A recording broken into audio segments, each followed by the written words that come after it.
One of the tweets I saw you post or tweet was the Met Police categorically is still the same service it was 25 years ago. This is partly evidenced by its complete inability to acknowledge present issues or take any responsibility. Yeah. The fun bit I liked was what changes have been made. I changed my socks. Doesn't really. I like that bit. By the way, like, what made you added them as well? So, Yeah, I always do. Yeah. What made you sort of become like sort of so passionate about justice and change and sort of thing? Well, I've always been passionate about justice. You know, that was part of the motivating reasons to join. It was also the biggest motivating reason for me to leave. Mm-hmm. But justice has always been something that I've been passionate about. I guess what you're asking me is why am I so passionately speaking out now? Yeah, I'd say yeah. Um, Is it something? Did you come across? Obviously, you said you have friends as well in your community. so you know, so I'm a big believer in addressing issues within your own community, or issues that pertain to you. So, for example, I acknowledge that as a straight, white, cisgendered, able-bodied male, apart from my class, I pretty much exist within every top structure of privilege and class that there is. And it's very easy for people, and often what you see in the media is you see people pointing the finger elsewhere. So they talk about, you know, well, the Muslim community needs to do more to address this, or the black community needs to do more to address this. And it's like, okay, fine, but at what point do we hold up a mirror and actually address our own issues? So, you know, as a white guy, I address racism and whiteness as a concept or a structure, and I'm talking to white people really.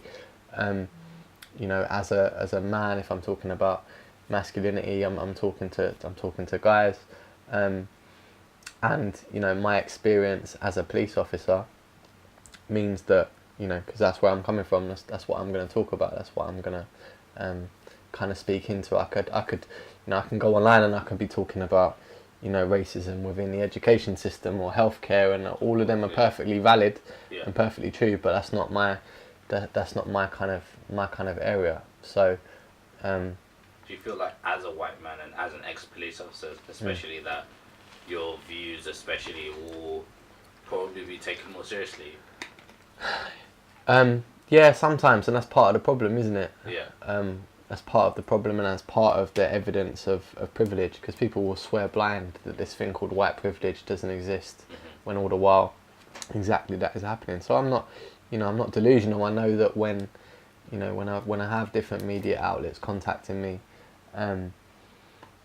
you know, whether it be, you know, during the height of kind of the Black Lives Matter protests, and they were asking for interviews or for me to talk to them, they were asking me because I'm a white guy talking about it. That's the only reason why you're here, because I'm not saying anything different to what 1,000 other black people haven't been telling you for years.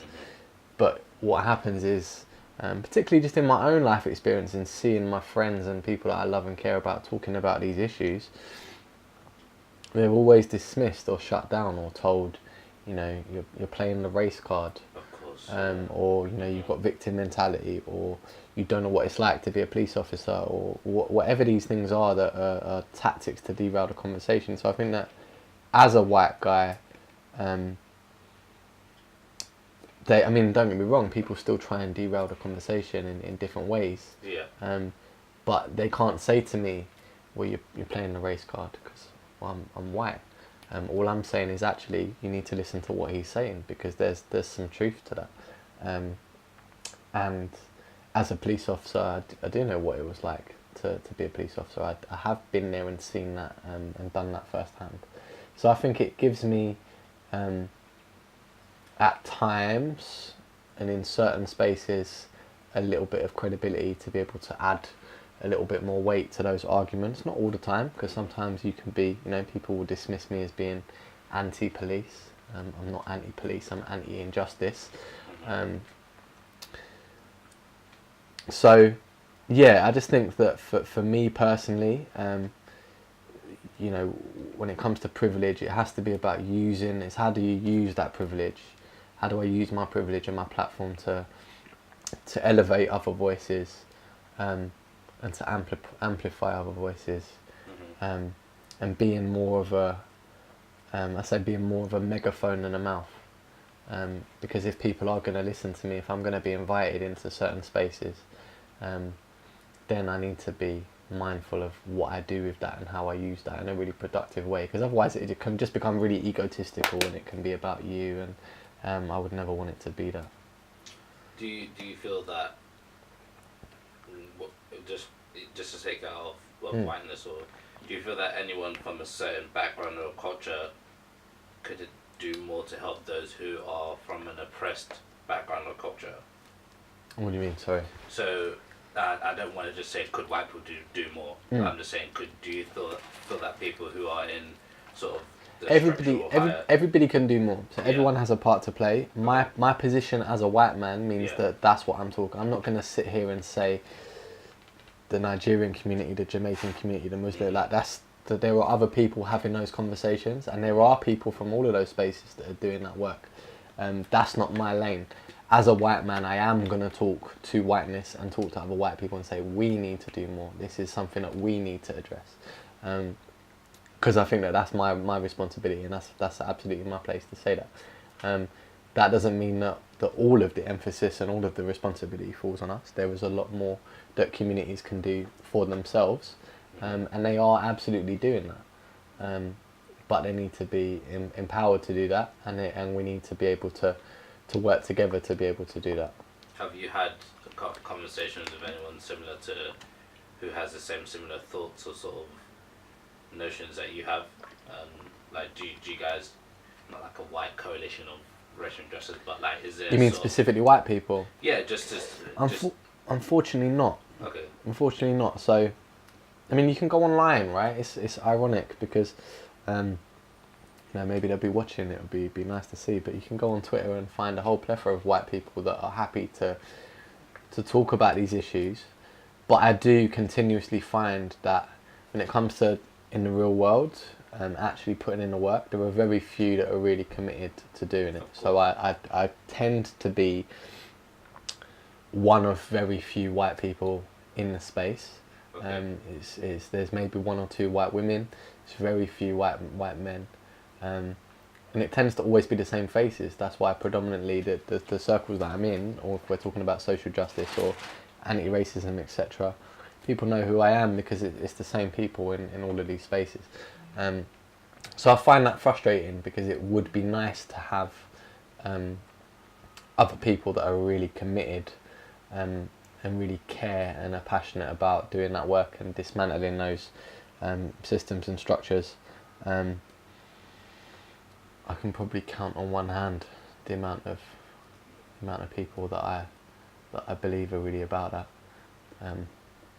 Unfortunately. When people tweet you, you talk too much about racism. What's your reaction to that? More time I just ignore it because more time they're not people that follow me. What's my reaction? Unfollow. Hit block. Do you know what I mean? Like, it's not that deep. My follow account will never be that deep. If you don't like what I talk about, you're more than welcome to unfollow. And it's who's saying it. So not all opinions are valid. Everyone's entitled to an opinion, but it doesn't mean that you have to respect everyone's opinion, because some opinions are just trash. So ultimately, accountability is really important. We were talking about accountability before for police, and accountability for me is really important in terms of what I'm doing. I have to make sure that there are people speaking into my life and people that I'm accountable to. Whether that be other people that are doing the work. If it were those people that were saying to me, Adam, you're doing too much or you're overstepping a boundary here, then absolutely that would be a conversation that we would. Has that happened? Has anyone approached you? Maybe a family, a friend? I don't talk to my family. I think in regards to friends, sometimes people will tell me like that you you need to take a day off. Like, you're gonna burn out, and do you know what I mean? Like, just, you don't have to always kind of fight this battle, and that's a balance that I have to do. But I think that in regards to people saying like, oh, you're doing too much in a shady way, like, oh, stop, stop speaking or stop talking about this. Or do you obviously Twitter trolls probably say he's trying to be black. Yeah, definitely. So Black. that's the way in which they try and derail the conversation with Yeah. me. I mean, if I had £1 for every time that someone said, you think you're black, Oh, God. you think you're black or you want to be black, Yeah. are the two main ones, right? Or that I somehow am racist. I hate white people when I hate myself, and I have to laugh at all of those because I certainly don't hate myself by any stretch. I'm well aware of my whiteness. I certainly don't think that I'm black, and I think that when I talk about my privilege, that's evidence of that. But this idea of, okay, you want to be black, like, what does that mean?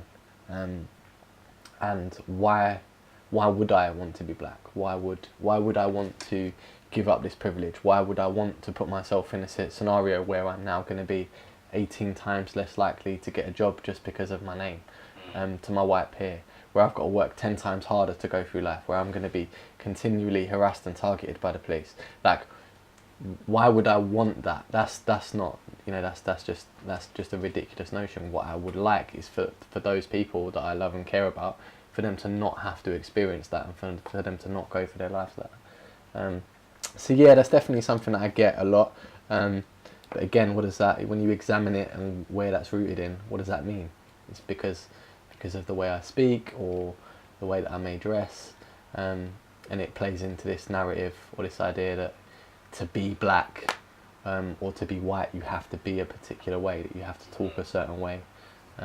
Because I've had black friends told, oh, you don't sound like a black person. What does that mean? Like, when you really examine where that's coming from, Yeah. do you know what I mean? It's a really ignorant thing to say.